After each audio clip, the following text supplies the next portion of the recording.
രുചിക്കൂട്ടുകൾ കൊണ്ട് രുചി വൈവിധ്യങ്ങൾ ഒരുക്കിയ ഇന്ത്യൻ ബേക്സ് ഇപ്പോൾ വണ്ടൂരിലും. Indian Bakes, Pandikkad road, Manalmel bus stand, Wandoor. എന്റെ ഡ്രസ് പർച്ചേസിംഗിന് ഒരേ ഒരു ചോയ്സേ ഉള്ളൂ, നമ്മുടെ സ്വന്തം Laiba wedding centre. Laiba wedding centre, Pookkottumpadam, Wandoor, Karuvarakundu. നിത്യഹരിത നായകൻ പ്രേം നസീറിന്റെ 35ാം ചരമവാർഷികത്തിൽ അദ്ദേഹം നായകനായി 1971 പുറത്തിറങ്ങിയ മറുനാട്ടിൽ ഒരു മലയാളി എന്ന ചിത്രം ഒരിക്കൽ കൂടി ബിഗ് സ്ക്രീനിൽ കാണാൻ അവസരമൊരുക്കി മലപ്പുറം വണ്ടൂരിലെ പുലിക്കോട്ടിൽ ഹൈദർ സ്മാരക കലാപഠന കേന്ദ്രം. 1979 പുലിക്കോട്ടിൽ കലാപഠന കേന്ദ്രത്തിന്റെ തറക്കല്ലിടൽ ചടങ്ങിന് എത്തിയ പ്രേം നസീർ അന്ന് ആദ്യ സംഭാവനയായി 5000 രൂപയും നൽകിയിരുന്നു.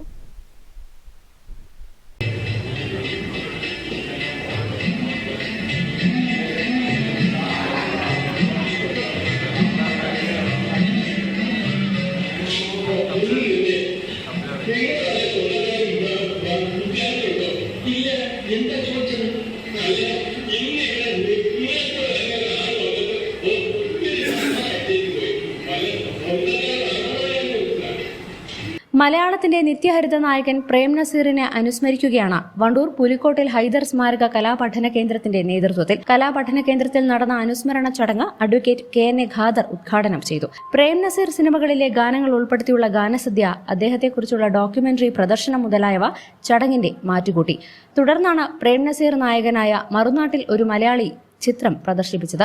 പുലിക്കോട്ടിൽ ഹൈദർ കലാപഠന കേന്ദ്രത്തിലെ ഹാളിൽ പ്രത്യേകം തയ്യാറാക്കിയ സ്ക്രീനിലാണ് സിനിമ, ഡോക്യുമെന്ററി പ്രദർശനം എന്നിവ നടന്നത്. പ്രദർശിപ്പിച്ച മിക്ക ഗാനരംഗങ്ങളും അപൂർവ ശേഖരത്തിൽപ്പെട്ടതായിരുന്നു.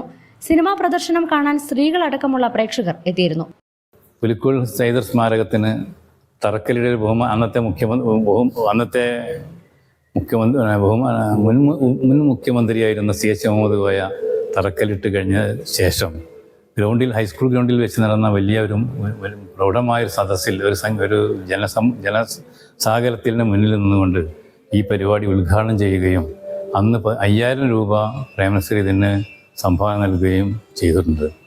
അതേസമയം വണ്ടൂരിലെ ആൾക്കാരെല്ലാം അതൊരു ഉത്സവമായിട്ട് കണക്കാക്കിയിരുന്നു. വണ്ടൂരിനെ അതിന് മുമ്പും അതിന് ശേഷവും ഉണ്ടാവാത്ത ഒരു ജനസാഗരത്തിൻ്റെ മുന്നിൽ വെച്ചിട്ടാണ് അദ്ദേഹം ഇതുണ്ടായത്. എല്ലാവരും നസീറിനെ ഒരു നോക്കി കാണാനും അദ്ദേഹത്തോടൊപ്പം നിൽക്കാനും ഒക്കെ അന്ന് എല്ലാവർക്കും ആഗ്രഹമുണ്ട്. എല്ലാവരും അത് നിറവേറ്റിയും അദ്ദേഹം എല്ലാവരോടുമായും വീടുകളൊക്കെ വന്ന് അവിടെ ഞങ്ങളെ സർക്കാരിനെ സ്വീകരിക്കുകയും ഞങ്ങളെ വീട്ടിൽ സ്വീകരിക്കുകയും അത് കഴിഞ്ഞതിന് ശേഷം പിന്നെ ഒന്നിച്ചിരുന്ന് ഫോട്ടോ എടുക്കുക, അങ്ങനെ ഒന്നിനും ഒരു അപരിചിതത്വം തോന്നാത്ത രൂപത്തിൽ അദ്ദേഹം ഇവിടെ പ്രവർത്തിച്ചു. അതിൻ്റെ ഒരു തുടക്കം, അതിൻ്റെ ഒരു പ്രതിഫലനം ഞങ്ങൾ കൊടുക്കാൻ കഴിഞ്ഞത് ഇപ്പോൾ അദ്ദേഹത്തിനോടൊരു സ്മരണ പുതുക്കൽ മാത്രമാണ്. പ്രദർശനത്തിന് പുലിക്കോട്ടിൽ സ്മാരകം ജനറൽ സെക്രട്ടറി PP റഹ്മത്തുള്ള, പുലിക്കോട്ടിൽ ഹൈദരലി, TK സാജിദ് ബാബു, കൈനോട്ട് അഷ്റഫ്, T മുഹമ്മദ് അലി തുടങ്ങിയവർ നേതൃത്വം നൽകി. News bureau, Wandoor. ഇനി വീടുകൾ നിർമ്മിക്കാം കുറഞ്ഞ ചിലവിൽ കരുത്തോടെ. Red bricks international, Wandoor, Vaniyambalam. തലമുറകൾ സാക്ഷ്യം വഹിച്ച വിശ്വസ്ത പാരമ്പര്യവുമായി PAK gold and diamonds. Most trusted gold, PAK Gold and Diamonds.